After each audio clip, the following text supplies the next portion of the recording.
Senate Saraswati academy में आती है और मैं आप सभी विद्यार्थियों को गुड आफ्टरनून। पेपर 2 एजुकेशन शिक्षा शास्त्र आज की क्लास में बात करेंगे पीवाईक्यू। यहाँ पे आप देख सकते हैं थर्ड यूनिट से हमने पीवाईक्यू लिए हैं। तो यहाँ पे आप देख लीजिए ये यूनिट हमने थर्ड यूनिट से पीवाईक्यू है, इंपॉर्टेंट पीवाईक्यू है, सुमेलित कीजिए प्रश्न आपका है।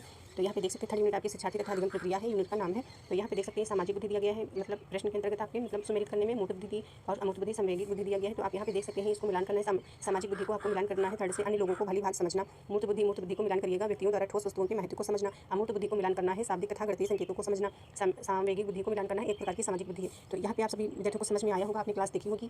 तो यहाँ पे आप जानते हैं थर्ड लाइन के अनुसार जो है ये तीनों बुद्धि है, सामाजिक बुद्धि, मूर्त बुद्धि, अमूर्त बुद्धि। तो सामाजिक बुद्धि जो है तो ये अन्य लोगों की बात समझना है, समाज में जो है व्यवहार करना, तो सामाजिक व्यवहार। और मूर्त बुद्धि जो आपकी होती है तो ये मूर्त बुद्धि आपकी आंतरिक बुद्धि हो गई और इसको जो है तकनीकी बुद्धि बोलते हैं और व्यवहारिक बुद्धि बोलते हैं। ये मानसिक चिंतन से संबंधित होती है, ये व्यक्तियों का ठोस वस्तुओं के महत्व को समझना हो गया यहाँ पे मिलान। और इसमें आप देख सकते हैं अमूर्त बुद्धि देख सकते हैं, ये जो है सैद्धांतिक बुद्धि होती है, ये चित्रों के आधार पर जो है विषय वस्तु का जो है अध्ययन करती है, विषय वस्तु के आधार पर। तो यहाँ इसको मिलान करना है, आपको मिलान कर दिए हैं पहले से ही। तो ये शाब्दिक तथा गणितीय इनकी संकेतों को समझना होता है चित्रों के माध्यम से, और इसमें विकल्प आपका ये सही हो जाता है। अगला प्रश्न देख सकते हैं, ईस्टर्न वर्ग के अनुसार बुद्धि तत्व प्रक्रिया को क्रम के अनुसार आपको लगाना है। तो ये हमने जो है क्लास में कराई हूँ, शायद आज की क्लास में है। तो यहाँ पे आप देख सकते हैं, तो इसमें जो है आपका सबसे पहले पूर्ण संकेतन आएगा, याद कैसे याद करिए, ईस्टर्न वर्ग के अनुसार जो है ये आपके जो है चरण दिए गए हैं, ठीक है, तत्व कह सकते हैं, और इनके जो है सिद्धांत हैं इनके, और इनके अनुसार बुद्धि, तो बुद्धि एंड सिद्धांत एक सेम ही बिल्कुल है। तो उसको क्लास आप देखिएगा, उसमें समझ में आएगा। तो यहाँ पे देख सकते हैं ये पहले आपका पूर्ण संकेत आएगा, इसके बाद जो है आपका अनुमान आएगा, और फिर इसके बाद जो है आप देख सकते हैं व्यवस्था, तो फिर आपका उपयोग और अनुक्रिया, इससे आपका जो है सही हो जा रहा है विकल्प।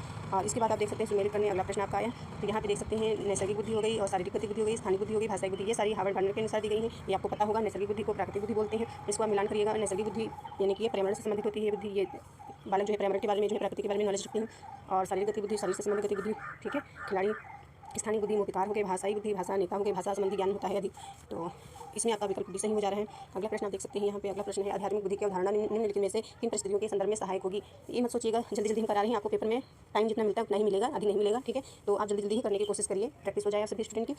तो यहाँ पे देख सकते हैं कि फोर्ड द्वारा प्रतिपादित बुद्धि संरचना प्रतिमान में निम्नलिखित में कौन सा आयाम नहीं है। तो आप जानते हैं ये वाला जो है नहीं है। तो इसमें है कौन से, तो आप जानते हैं तीनों है, विषय वस्तु है, और एक आपका संक्रिया है, और एक उत्पाद है। ये तीनों है, यानी कि गिलफोर्ड के अनुसार बुद्धि संरचना जो है, तो ये बुद्धि संरचना में तीन आयाम आपके पूछे मतलब दिए गए हैं, गिलफोर्ड ने दिया है।